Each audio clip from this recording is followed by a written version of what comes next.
जी के पास जा रहे हैं, ठीक है।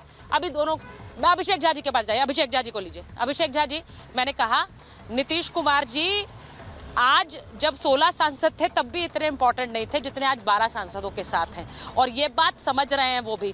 लेकिन ऐसा नहीं आ रहा है कि कोई बड़ी डिमांड रखी है उन्होंने, ऐसी कोई खबर नहीं आई है जो कि वो रख सकते हैं मौजूदा स्थिति में। तो जब नीतीश कुमार जी चुप रहते हैं तो सवाल और ज्यादा खड़े होते हैं। ऐसा तो कुछ नहीं है ना अभिषेक जी?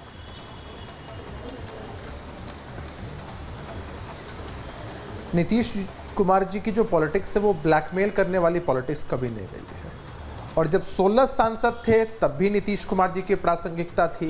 जब हम अकेले चुनाव लड़े 2 सांसद थे तब भी नीतीश कुमार जी की वही लोकप्रियता थी। और आज भी जितने लोगों ने सवाल उठाया, मीडिया में खबरें चलती थी, हमारे विरोधी बोलते थे, प्रासंगिकता पर सवाल उठाते थे, हमारी पार्टी के फ्यूचर पर सवाल उठाते थे, उन सबको माकूल जवाब बिहार की जनता ने अपना मत, अपना आशीर्वाद देकर दे दिया है। लेकिन नीतीश जी का नेतृत्व बिहार को पसंद है, बिहार ने हमेशा इसे सराहा है, स्वीकारा है। तभी आपने देखा कि एनडीए का जो परफॉर्मेंस बिहार में रहा वो मजबूती से रहा। और बहुत सारी बातें, कल भी हम डिबेट साथ कर रहे थे सुचारुता जी, कोई हमें भटकाने की कोशिश कर रहा है, लोक लुभावन वादे कर रहा है, बहुत सारी बातें कर रहा है, लेकिन इन सब का कोई औचित्य नहीं है। इंडिया अलायंस का फाउंडेशन स्टोन नीतीश जी ने रखा, वरना आज इतने दल एक साथ बैठ नहीं पाते, ये संभाल नहीं पाए, इसलिए इनकी बुरी हार हुई। और इतने कटाक्ष हो रहे हैं एनडीए पर, क्यों भाई? एक विद्यार्थी जो हमेशा 90 नंबर लाता था 95 नहीं ला पाया, इस बात से दिक्कत है, समस्या है। पास तो वही विद्यार्थी हुआ है ना, पास तो एनडीए का कुनबा हुआ है।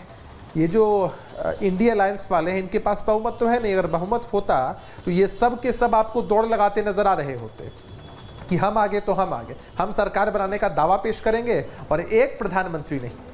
इंडिया अलायंस वालों की खासियत है कि इनके पास कई प्रधानमंत्री हैं, सबके सब रिहर्सल कर रहे थे। कल जैसे जैसे इनकी सीटों का आंकड़ा ऊपर बढ़ रहा था, मैं आपको दावे के साथ बता रहा हूँ, अपने घरों में, अपने ऑफिस में ये लोग उसी भाव भंगिमा के साथ चल रहे थे जैसे सच में इनकी सत्ता आने वाली है, इनको सरकार बनाने का मौका मिलेगा। देश की जनता ने फिर एक बार क्लियर मैंडेट दिया है एनडीए के अलायंस को, और हम एनडीए के स्वरूप में इसको देखते हैं। शुरू से हमने देखा है और गठबंधन की पॉलिटिक्स हमने बहुत अच्छे से की है, उस धर्म को निभाया है।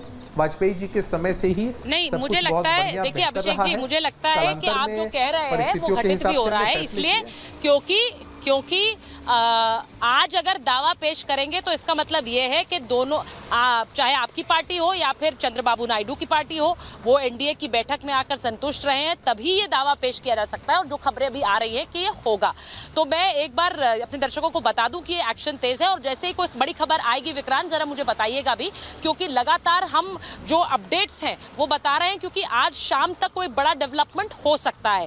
लेकिन इसी के साथ साथ संजय सरकार जी की पार्टी टीएमसी और ममता बनर्जी ने एक बात कही, उन्होंने कहा मैं चंद्रबाबू और नीतीश को बहुत अच्छी तरह जानती हूँ। अब इसका जिक्र मैंने किया था पहले भी कि इस बयान का मतलब क्या है, क्योंकि क्या इंडिया गठबंधन इन दोनों नेताओं पर आस लगाए बैठा हुआ है? आप आस लगाए बैठे रह जाएंगे, वहां सरकार बन जाएगी संजय सरकार जी?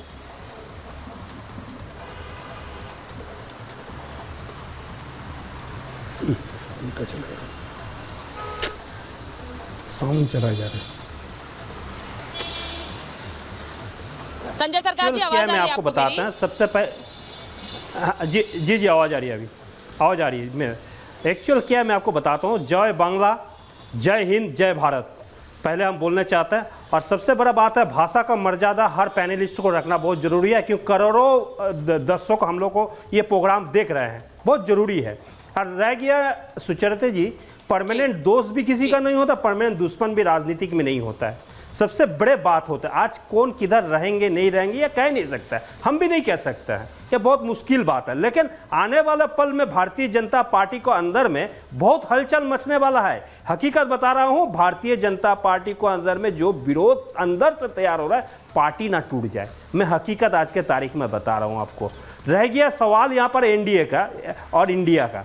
देखिए अब भी इस सब हम नहीं बोल पाएंगे जो इंडिया सरकार बना पाएंगे, क्योंकि इतना जल्दी एलोपैथिक दवाई जो है काम करते हैं, लेकिन अगर होम्योपैथिक और आपको आयुर्वेदिक अगर हम लोग मेडिसिन यूज करते हैं तो उसको धीरे धीरे उसको काम होता है। लेकिन ये चीज आपको बताना चाहता हूं, जो इंडिया गवर्नमेंट जो है वो बिल्कुल बनाएंगे, समय के अनुसार में बनाएंगे, इतना जल्दी नहीं। और भारतीय जनता पार्टी अंदर से जो टूट रहे हैं बहुत जल्दी टूट जाएंगे। जो बहुत वरिष्ठ नेता है, जो मोदी जी अमित शाह जी को बिल्कुल मानने नहीं चाहता है। अच्छा, और तो मतलब यूपी आप का कह जो रहे हैं कि नतीजा इंडिया है गठबंधन वो ईगो का नतीजा है। होम्योपैथी है और वो एलोपैथी है। नहीं, आप कह रहे हैं आप होम्योपैथी है, वो एलोपैथी है। सर देखिए, एक लोकतंत्र में सबका इंपॉर्टेंट रोल होता है। उसी तरह मेडिसिन में एलोपैथी की भी इंपॉर्टेंस है, होम्योपैथी की भी है। लेकिन ये जो एनालॉजी दे रहे हैं, मैं सिर्फ ये कहना चाहती हूँ कि वहां पर एलोपैथी काम कर गई है सर। एलोपैथी हमेशा ज्यादा जल्दी काम करती है, होम्योपैथी धीरे काम करती है। तो वहां तो आज सरकार बनाने का दावा पेश कर दिया जाएगा। यही बात है, यही बात मैं कर रही हूँ। अब मेरा सीधा सवाल धीरेन्द्र जी आपसे है, जो संजय सरकार जी ने कहा आप लोगों को एलोपैथी कह दिया, खुद को होम्योपैथी कह दिया, लेकिन आपके नेता चिराग पासवान खुद को हनुमान कहते आए और आज भी जब वो दिल्ली पहुंचे तो उन्होंने प्रधानमंत्री के प्रति प्रतिबद्धता निभाई है। और अब तो हनुमान की भूमिका में आने का समय आ गया। धीरेन्द्र जी,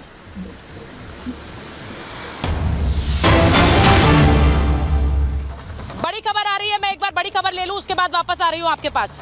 एनडीए की बैठक में प्रस्ताव पास हुआ है, नरेंद्र मोदी को एनडीए का नेता चुना गया है। ये इस वक्त की बड़ी खबर है, यानी नरेंद्र मोदी एनडीए के नेता सर्वसम्मति से चुने गए हैं। ये बड़ी खबर है इस वक्त की। नरेंद्र मोदी को एनडीए का नेता सर्वसम्मति से चुना गया है।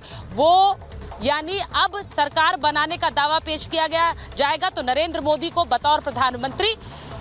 ये बड़ी बैठक, ये बड़ी जो खबर है वो बैठक के बाद से निकल कर आ रही है। एनडीए के बैठक में प्रधानमंत्री नरेंद्र मोदी को एक बार फिर से नेता चुना गया है। तो ये बड़ी खबर आपको मैं बता रही हूँ।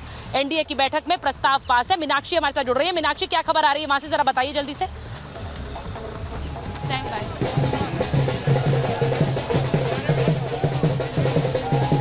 बिल्कुल, देखिए सुचारिता, मैं आपका सवाल बहुत अच्छे से नहीं सुन पाई हूँ, लेकिन जिस तरीके से बीजेपी लगातार अपने जो निर्णय है वो लेते हुए नजर आ रही है, तो दूसरी तरफ हम इंडिया गठबंधन की मीटिंग में पहुंचे हुए हैं। और यहाँ देखिए तमाम जो बड़े नेता हैं वो पहुंच चुके हैं। राघव चड्ढा हो, संजय सिंह हो, या उसके अलावा सुप्रिया सुले हो, शरद पवार हो, ये सभी पहुंच चुके हैं। अखिलेश यादव पहुंच चुके हैं, तेजस्वी यादव पहुंच चुके हैं। और अब ऐसे में ये मीटिंग में तय होना है कि आखिरकार सरकार बनाने वाले हैं या विपक्ष में बैठने वाले हैं। क्योंकि मंगलवार को यानी कल जब ये नतीजे आए थे तब ये कहा गया था यहाँ मल्लिकार्जुन खड़गे के आवास जहाँ पर ये मीटिंग चल रही है, मल्लिकार्जुन खड़गे के द्वारा, कि देखिए हम मीटिंग करेंगे, उसके बाद ही अपने पत्ते खोलेंगे, वरना बीजेपी सरकार यहाँ पर बीजेपी जो है वो कहीं ना कहीं अश्योर हो जाएगी, आगे की रणनीति बना लेगी। और यही वजह है कि उन्होंने अपने पत्ते अभी तक नहीं खोले। हालांकि राहुल गांधी ने जो प्रेस कॉन्फ्रेंस की थी उसमें साफ कहा था कि हमें सरकार में बैठना है या फिर हमें विपक्ष में बैठना है, ये मीटिंग के बाद तय होगा। जो मीटिंग चल रही है अंदर, बाहर की तस्वीर मैं आपको दिखाती हूँ। देखिए ये मेरे लिए बड़ा अलग अनुभव है, जहाँ मैं देख रही हूँ। कल मैं बीजेपी दफ्तर में मौजूद थी, वहाँ पर भी इसी तरीके से सेलिब्रेशन चल रहा था।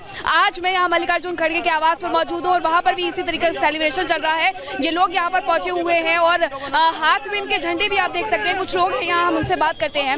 एक तरफ बीजेपी भी सेलिब्रेशन कर रही है, एक तरफ आप लोग भी सेलिब्रेशन कर रहे हैं। सरकार बनेगी किसकी? क्योंकि मैं एक बार जरा बड़ी